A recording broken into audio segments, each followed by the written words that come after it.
খেলা খবর football. Spanish লা লিগায় আজ রাতে মাঠে নামছে দুই জায়ান্ট রিয়াল মাদ্রিদ ও বার্সেলোনা। রাত 8:30টায় রিয়াল মাদ্রিদ মুখোমুখি হবে ভ্যালেন্সিয়ার এবং রাত 1টায় বার্সেলোনা খেলবে রিয়াল বেতিসের বিপক্ষে।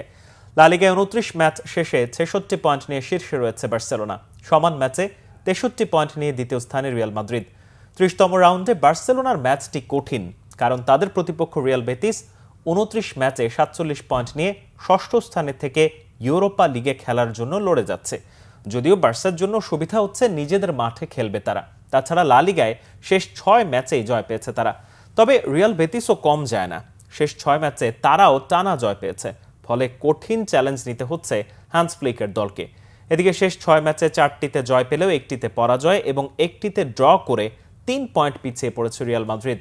যদিও হোম ম্যাচে পয়েন্ট টেবিলে 16তম স্থানে থাকা ভ্যালেন্সিয়া বিপক্ষে জয় পেতে সমস্যা হবার কথা নয় রিয়ালের।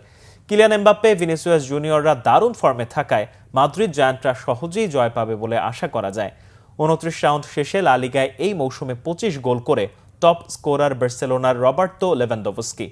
22 গোল করে নিজের প্রথম মৌসুমে রিয়ালের হয়ে দারুণ খেলে যাচ্ছেন এমবাপ্পে। তবে 24 ম্যাচে 10 গোল করে এই রেসে পিছিয়ে পড়েছেন ভিনিসিয়াস।